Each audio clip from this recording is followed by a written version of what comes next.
But first, working in the performing arts, that can be miraculous and useful and interesting and beautiful, but it can also be tough on your mental health. So what can artists do to stay healthy in spirit? Happy talk, keep talking, happy talk. Talk about things you like to do. You got to have a dream. If you don't have a dream, how you gonna have a dream come true? Well, I guess lots of people enter the performing arts with a dream and hoping that dream will come true. This week on RN, we're throwing a spotlight on mental health. This is right across the network. We call this week Mental As. And performers and artists do have a reputation for being susceptible to mental illness, and it turns out that this isn't just folklore. A recent survey of mental health in the entertainment industry in Australia makes really quite shocking reading. With me in the studio is Susan Cooper, who's General Manager of Entertainment Assist, who commissioned this survey. Susan, welcome to the show.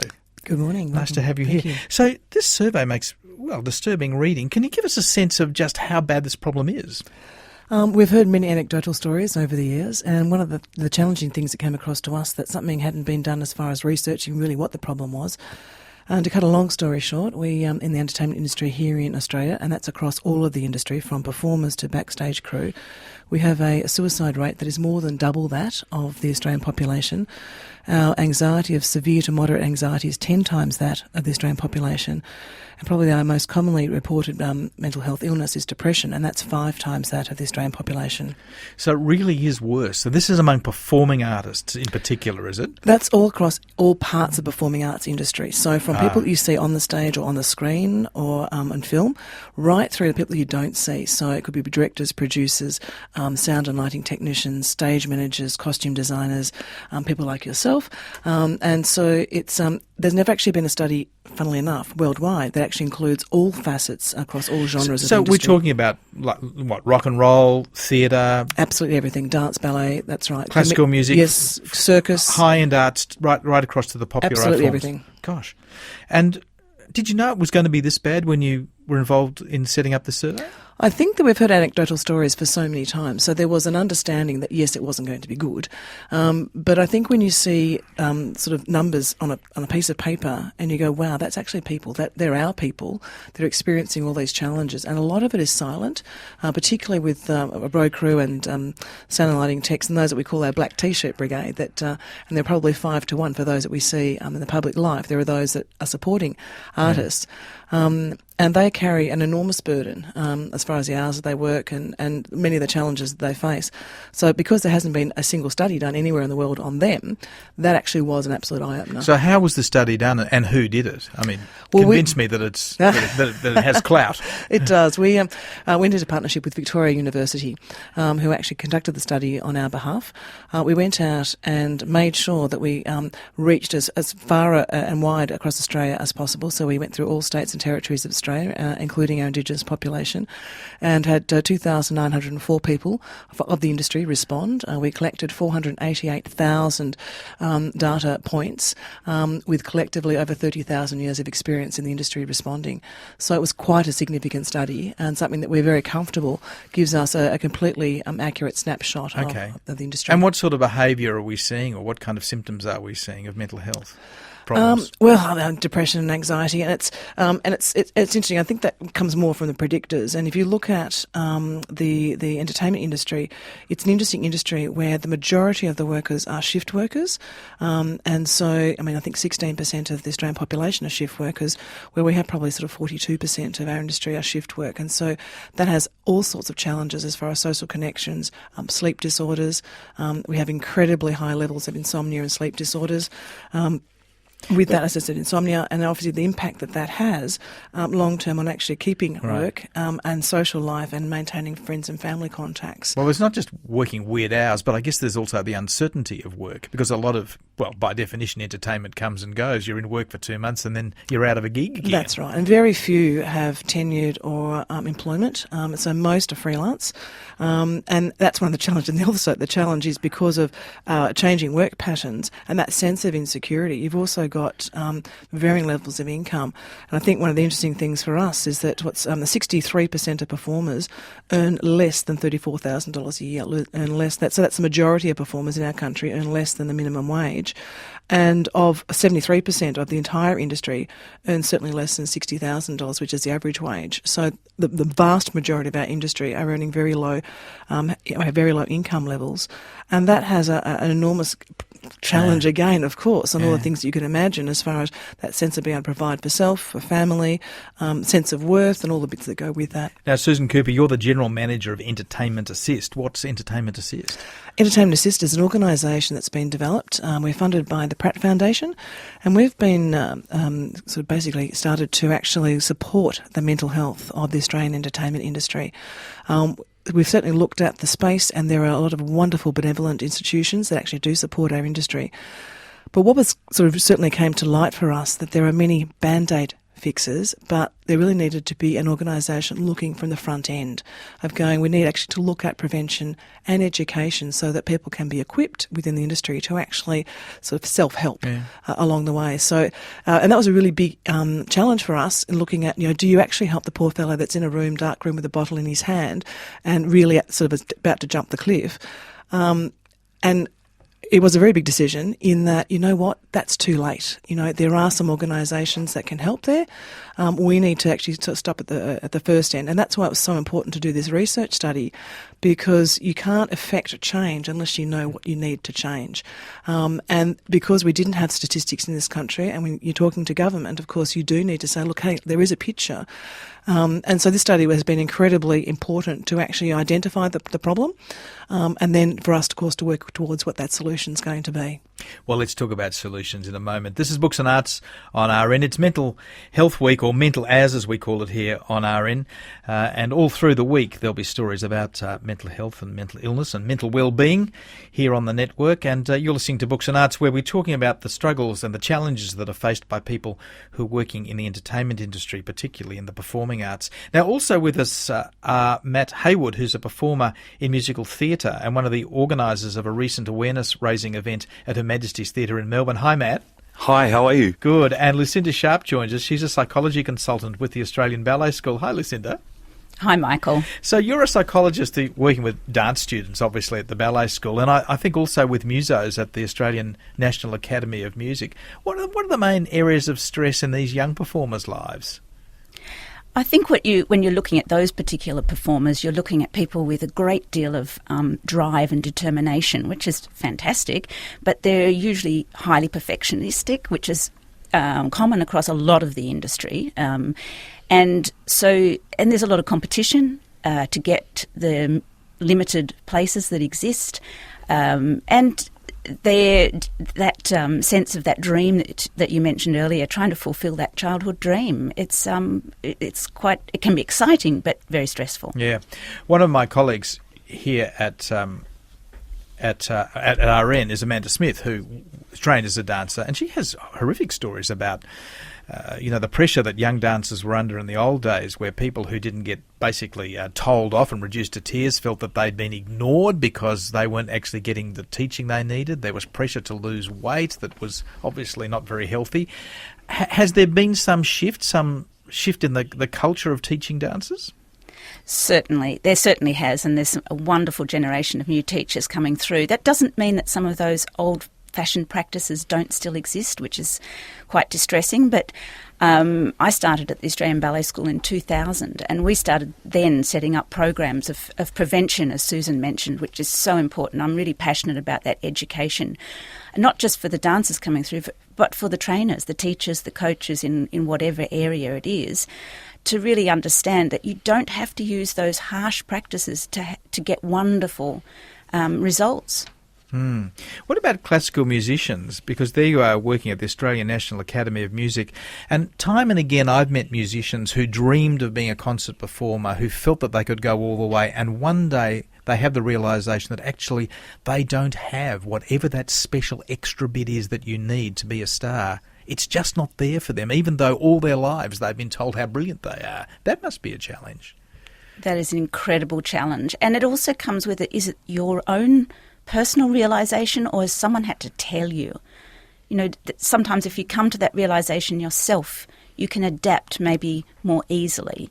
But adaptation, when you come to that realisation, is quite difficult. I was a dancer myself in the Australian Ballet, and I remember having to come to the realisation that I wasn't going to be the principal that I dreamed of when I was a little girl, and having to adjust my expectations to fit with what I could do. And I think this is again where that early intervention, that opening up those talks about transition and what might happen to you in your performing life, and what are the great things and what might be the difficulties you could face, how could you face them, starting as young as you can. Yeah. As young as, hopefully if you can start with young people around 12, 15, 16, you can have some fantastic awareness raising of those issues. I wonder too, on just to come back to classical musicians, whether there's not an extra pressure on them because it's such a solitary life. They spend such a lot of time in a room alone with their instrument and their music.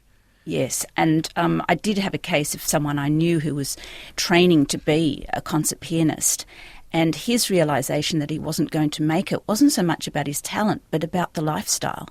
He was too gregarious, and that constant being in a room on his own actually led to terrible anxiety and issues for him, to the point where he said, well, I want to be a pianist, but not a concert pianist. And there, again, that's an adjustment to a different area.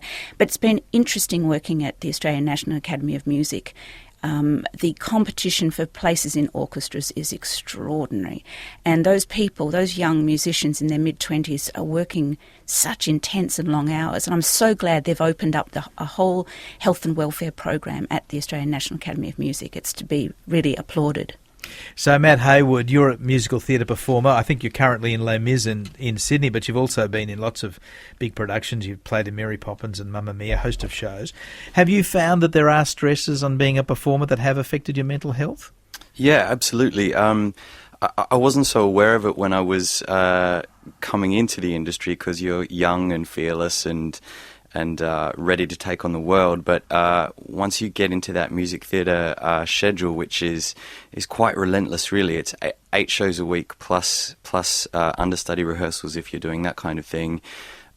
It's just all-encompassing and all-consuming, and kind of takes over your life, and then starts to just attack your mental security, I suppose, and insecurities can come in, and It attacks your mental security in what way, Matt? Do you start telling yourself negative stories? Is that what's going on? Yes, and I guess you're doing live theatre 8 times a week, and I guess you become a little bit more aware of the possible things that can go wrong within that framework. And the older you get and the more aware you become of that, I guess it can, just bring in a few anxieties. But do you mean you get anxious about making a mistake during the performance, of stuffing up, absolutely, basically? absolutely. And you hold yourself to a really high standard as well, and you want to get those top notes out all the time, 8 times a week, and there's 2,000 people watching you all the time. Yeah, I get it. I'm feeling a little unstable myself now you put it like that. So what are your coping strategies? How do you deal with this? Well, I mean, that's a really good question. So I was one of the organisers for an event recently that called Out From Under, which both of these lovely ladies were involved with as well. And part of our aim was to start a conversation. Was the big talking point that we use. Start a conversation with each other, with our colleagues and our friends, about how we can start to put in some coping strategies for this kind of thing. And the biggest thing was to actually just start talking about it, like just actually being able to voice to yourself and to your colleagues, hey, I'm not having such a great day. I'm struggling a bit. Can you help me out? Or being able to say to somebody, hey, are you all right? Like, how do we help? And Matt, is the industry supportive? Because there is another side to the arts, which is a kind of, well, it can get bitchy, it can get competitive. Yeah, my experience is that it absolutely is supportive, but for whatever reason, we just feel that mental health particularly isn't something that we've been able to talk about, which is so crazy, because we will happily talk about, if we've hurt our calf muscle during a show, or if we're sick and we'll go and see a doctor. But it just seems to be that one thing that up until now we really haven't been able to speak about. And yes, having put on this concert and started that conversation, yes, absolutely the support is out there for each other. It just seems that we weren't able to start that conversation so far. This is Books and Arts on RN, and we're talking about mental health among performing artists, and apparently the situation isn't good. They're under incredible pressure. And my guests are Matt Heyward, who's a performer and mental health campaigner now in the arts. He's a live performer. Lucinda Sharpe is a psychology consultant to the Australian Ballet School in Melbourne, and Susan Cooper is General Manager of Entertainment Assist, who have put together the study that has revealed just how bad the situation in Australia is. Lucinda, what's your view of this? I mean, I wonder whether the entertainment industry can be a little competitive and make things difficult for people who are vulnerable. Because, as Matt says, you don't want to come out and say, well, I've actually got this problem with the black dog. I do feel, I guess because people think that you have a kind of flaw in your clay in some way. Yes, and I talked about that perfectionism before, and when Matt said that, I thought, well, if you think you're perfect and want to be perfect and want to show the world you're perfect and capable and able, and I can do this job, watch me dance, watch me sing, give me this job. You don't want to show any weakness, and that holds people back from talking about it. And the sense of sharing, I think, again, has to start really young, get people used to sharing issues, and they'll soon see that they share very, very common thoughts, behaviours, actions, and that can be supportive, just knowing that you're not the only one in that boat. Yeah, but it's all very well to say people should share, but you've got to have some kind of cultural shift to actually encourage people to do this. I mean, is that actually possible? Yeah. I think it's difficult. I think that's why, again, I know I sound like I'm repeating a broken record, but I remember early experiences when I first went to the Australian Ballet School of sitting down these young students and talking about trying to open up a conversation. And once they started sharing, it was amazing what they would then start telling each other. Yeah. And I think what Matt and Susan are doing is just, you've got to sort of chip away at these things and give people permission to not be perfect, and that is going to be difficult when people are competing for jobs. Susan Cooper, have you got anything to add? I mean, we're looking for solutions here. I think the thing is, Lucinda and Matt have pointed out, I mean, to start with, the industry is full of incredibly passionate people who have an enormous amount of pride. So that's been one of the challenges. But from the first phase of our research, we learned that these passionate people really wanted to help each other but didn't know what to do about it. So the solution we've looked at is actually Entertainment Assist has gone into partnership with the Black Dog Institute, and we're rolling out a training and education program specifically for the entertainment industry, which is going to be an evidence-based program that's going to help people to actually understand how to have conversations about mental health, how to have some coping mechanisms for themselves, and actually, of course, how to help their peers. And this training is going to be really important because, look, I mean, at the end of the day, depression is actually the same for a dancer or for an actor or for a dentist or for a builder. Depression is depression.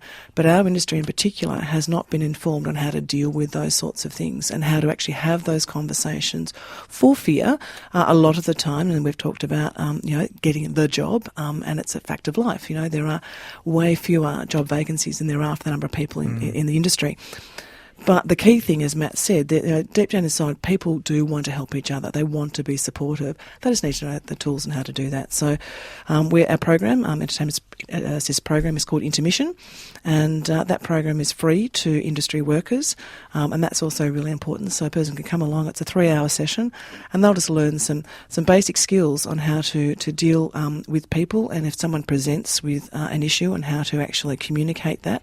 And that's really important for people like tour managers or anyone who sort of is the go-to person in a performing arts company or organisation. And they're generally the key people that people speak to.